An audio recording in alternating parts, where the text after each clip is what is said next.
ശരീരം ആരോപയാമാസ. പിന്നെന്താ ഉണ്ടായിരുന്നത്? ആ കണ്ണടച്ച് തുറക്കണതിന്റെ മുന്നേ അദ്ദേഹം ആ കടകുത്തി തലവളച്ച് ഞാട് കൂട്ടിക്കെട്ടി ആകാശമാർഗത്തിൽ തിരിഞ്ഞുകൊണ്ടിരിക്കുന്ന പക്ഷിസ്വരൂപമായിട്ടുള്ള ലാക്ക് അത് ആ 5 ശരങ്ങളും കൊണ്ട് വലിച്ചങ്ങോട്ട് പിടിക്കുക ഒരുമിച്ച്. ഇതാ കാണുന്നത്. ഇതൊക്കെ കാണുമ്പോ ബ്രാഹ്മണർ ഇങ്ങനെ അഭിപ്രായം പറഞ്ഞുകൊണ്ടിരിക്കുന്നുണ്ട്. അരുത് സുന്ദരൻ, അരുത് അരുത് അരുത്, ഒരെണ്ണം മതി, 5 എണ്ണം ഒരുമിച്ചെടുത്ത് പ്രയോഗിക്കരുത്. കാരണം എന്താ? ഒരെണ്ണം ലക്ഷ്യം തെറ്റി അടുത്ത് എടുക്കാലോ. എന്നാൽ 5 വഴിക്ക് പോയാൽ പിന്നെ ഏത് സുന്ദരനെ ഇനി കിട്ടുക എന്നുള്ളത് വെച്ചല്ലേ. അരുത് അരുത് സുന്ദരൻ, ഒരെണ്ണം. ഇതൊക്കെ അർജുനന് പറഞ്ഞു കൊടുക്കേണ്ട ആവശ്യമുണ്ടോ? ഇതൊന്നും അർജുനന് പറഞ്ഞു കൊടുക്കേണ്ട ആവശ്യമില്ല. ദ്രോണാചാര്യരുടെ ശിഷ്യൻ, ആയുധ വിദ്യയെങ്കിൽ അദ്ദേഹത്തെ പോലെ കേമനായിട്ടുള്ള ആളില്ല. ദേവേന്ദ്രപുത്രൻ ആ അർജുനനെ പോലെ ഇത്രയും ആയുധ വിദ്യയെങ്കിൽ നിപുണനായിട്ടുള്ള ആള് വേറല്ല. അപ്പൊ അദ്ദേഹത്തൊന്നും ശ്രദ്ധിക്കില്ല. ആ 5 ശരങ്ങളും ഒരുമിച്ച് വലിച്ചങ്ങോട്ട് പിടിച്ച് ശരവേഗം എന്നൊക്കെ പറയുക വാക്കുകളെ കൊണ്ട്. കണ്ണടച്ച് തുറക്കണതിന്റെ മുമ്പ് കാണുന്ന കാഴ്ച എന്താ? ആകാശമാർഗത്തിങ്കൽ തിരിഞ്ഞുകൊണ്ടിരിക്കുന്ന അതിദുഷ്കരമായിട്ടുള്ള ലാക്ക് അത് ശരങ്ങൾ പ്രയോഗിച്ച് അദ്ദേഹം അങ്ങോട്ട് ഇത് വീഴ്ത്തി എന്നുള്ളതല്ല, ആ തിരിഞ്ഞുകൊണ്ടിരിക്കുന്ന പക്ഷിസ്വരൂപം ഭൂമിയിൽ അങ്ങോട്ട് പതിച്ചപ്പോ ബ്രാഹ്മണരല്ല സദസ്സിലിരിക്കുന്ന എല്ലാവർക്കും അത്ഭുതമായി. ഇതെന്ത് കഥ? ഇതാരായി സുന്ദരൻ? കാരണം എല്ലാവരും അപ്പോഴാണ് ഇതെന്താ കഥ. എല്ലാം വളരെ വേഗമാണല്ലോ. ഇത്രയും രാജാക്കന്മാര് പരാജയപ്പെട്ടിരിക്കുമ്പോ രാജാക്കന്മാരും അതെ ഈ അത്ഭുതത്തോടു കൂടിയിട്ട് ആരായി സുന്ദരൻ, ആരായി സുന്ദരൻ എന്നീ വണ്ണം അത്ഭുതത്തോടു കൂടി ഇരിക്കുമ്പോ ആ സദസ്സിൽ എന്താ ഉണ്ടായതെന്നാണെങ്കിൽ വേറൊന്നുമല്ല, മാലയാ കലിതാമോദ പരിഭ്രാന്താളി മാലയാ രമണീ രമണം ചക്രേ രമണീയാംഗമർദ്ദുനം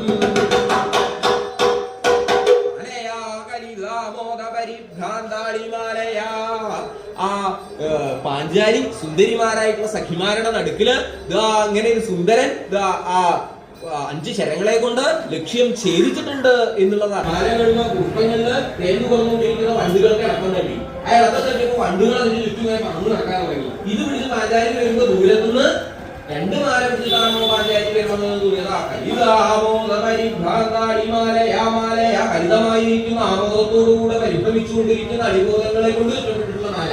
അങ്ങനെയുള്ള മാല പിടിച്ച് പതുക്കെ പാഞ്ചാലി ആ അർജുനന്റെ സമീപത്ത് എത്തി എന്നുള്ളത് മാത്രമല്ല, രമണീ രമണം ചക്രേ രമണി രമണനാക്കി ചെയ്തു. രമണി എന്ന് പറഞ്ഞു കഴിഞ്ഞാൽ മരണം വരെയും ഭർത്താവിനെ രമിപ്പിക്കാൻ പോകുന്നവൾ ആരോ? രമണിയായിരിക്കുന്ന പാഞ്ചാലി. രമണൻ എന്ന് പറഞ്ഞു കഴിഞ്ഞാലോ മരണം വരെയും ഭാര്യയെ രമിപ്പിക്കാൻ പോകുന്നവൻ ആരോ? രമണനായിരിക്കുന്ന അർജുനൻ. അതും അർജുനൻ എങ്ങനെയുള്ള അർജുനനാ? രമണീയാംഗമർജുനം, സുന്ദരൻ.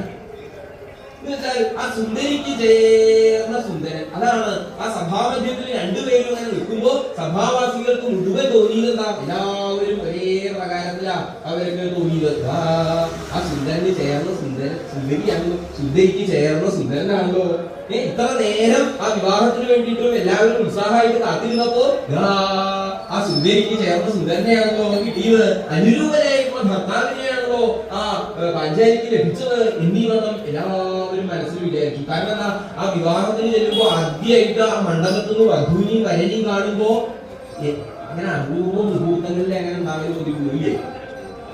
മിക്കവാറും എന്താ പറയുന്നത്? അവിടെ നിന്ന് കണ്ടാൽ ചേർച്ച ഇല്ലാട്ടോ. എനിക്ക് തമ്മിൽ വലിയ ചേർച്ചയൊന്നുമില്ല. പക്ഷെ അപൂർവം ചില സന്ദർഭങ്ങളിൽ അങ്ങനെയല്ല എല്ലാവർക്കും തോന്നും. ഏത് ഇവരാണോ ചേരേണ്ടിയിരുന്നത്? ആ വിവാഹ മണ്ഡപത്തിൽ ആദ്യമായിട്ട് കാണുമ്പോഴുള്ള അനുഭവം പറയുന്നത്. അത് പണ്ടായിക്കോളൊന്നും നിർബന്ധമില്ല. അതെന്താ? ആദ്യമായിട്ട് അവിടെ ഇങ്ങനെ കാണാൻ തോന്നാം. അപ്പോ അങ്ങനെ ആ അനുഭവം എല്ലാവർക്കും ഒരുപോലെ ഉണ്ടായിരുന്നതാണ്.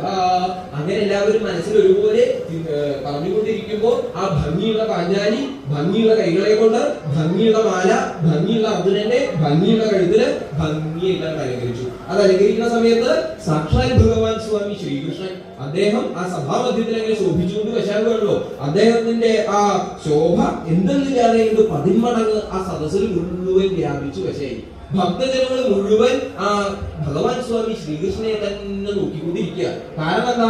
ഭക്തജനങ്ങൾക്ക് അറിയാം അവരുടെ പാഞ്ചാലി സ്വയംവരത്തിനും പാഞ്ചാലിയുടെ ഈ സ്വയംവരോത്സവത്തിനും വന്നിട്ടുള്ളത് എന്തിനാ? ഭക്ഷണം കഴിക്കുക, ആനയെ കാണുക, ഗീതം കേൾക്കുക, വാദ്യം കേൾക്കുക. ഇത് മാത്രമല്ലല്ലോ, ഭഗവാനെ ഒരു നോക്ക് കാണുക. കാരണം ഭക്തജനങ്ങൾക്ക് അറിയാം ആ ഭഗവാനും നേരിട്ട് അവിടെ വന്നിട്ടുണ്ടാവും. അദ്ദേഹത്തിന്റെ സാന്നിധ്യം അവിടെ ഉണ്ടാവും എന്നുള്ളത് ഭക്തജനങ്ങൾക്ക് മുഴുവൻ അറിയാം. അദ്ദേഹത്തിന് ഒരു നോക്ക് കാണാൻ വേണ്ടിയിട്ട് ആ ഭക്തജനങ്ങൾ മുഴുവൻ അവിടെ വന്നിരിക്കുന്നത്. കാരണം എന്താ? അദ്ദേഹം സാധാരണക്കാരനായി ഭക്തനായിട്ട് ഒരാളല്ല എന്നുള്ളത് ഭക്തജനങ്ങൾക്ക് അറിയാം. അദ്ദേഹം ആരാ? സാക്ഷാൽ ശ്രീനാരായണനാണ്.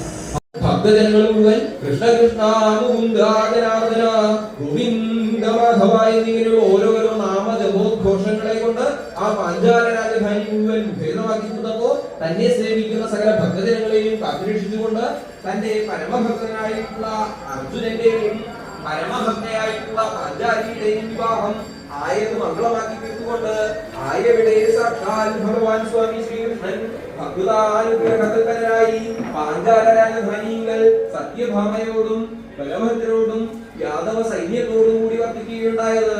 അപ്രകാരമെല്ലാം ഇരിക്കുന്ന സാക്ഷാൽ ഭഗവാൻ സ്വാമി ശ്രീകൃഷ്ണൻ ഭഗവാന്മാരെ രക്ഷിക്കട്ടെ.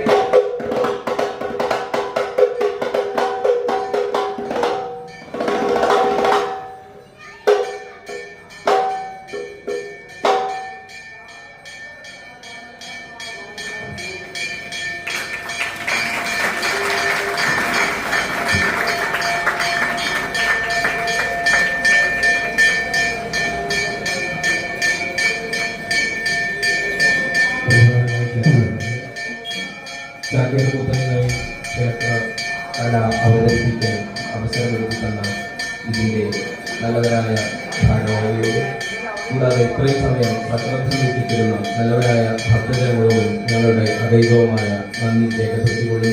ചാക്യാർകൂത്തം അവതരിപ്പിച്ചുള്ള കലാമണ്ഡലം അനൂപ്, മീനാവ് കലാമണ്ഡലം രാഹുൽ അരവിന്ദ് എല്ലാവർക്കും നന്ദി. ഓം നമോ ഭഗവതേ വാസുദേവായ. സ്വാമിയെ ശരണമയ്യപ്പ.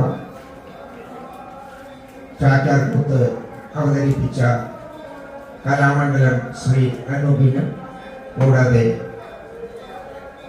അദ്ദേഹത്തിൻ്റെ കൂടെ വന്നെത്തിയ മിഴാവിൽ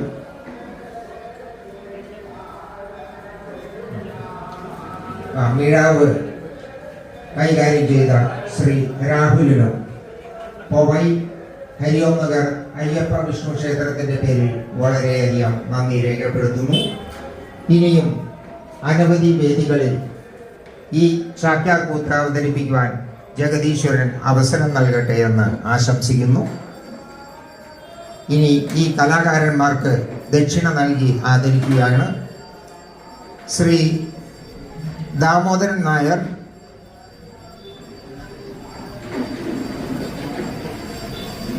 അപ്പുകുട്ടൻജി, രാമകൃഷ്ണൻ, അങ്ങനെ 3 പേരും ഇവിടെ സ്റ്റേജിന് മുന്നിൽ വരിക.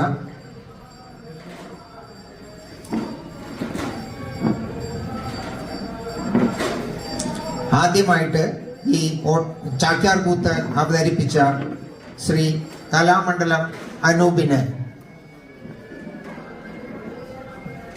പൊന്നാട നൽകി ആദരിക്കുന്നത് ശ്രീ രാമകൃഷ്ണൻ.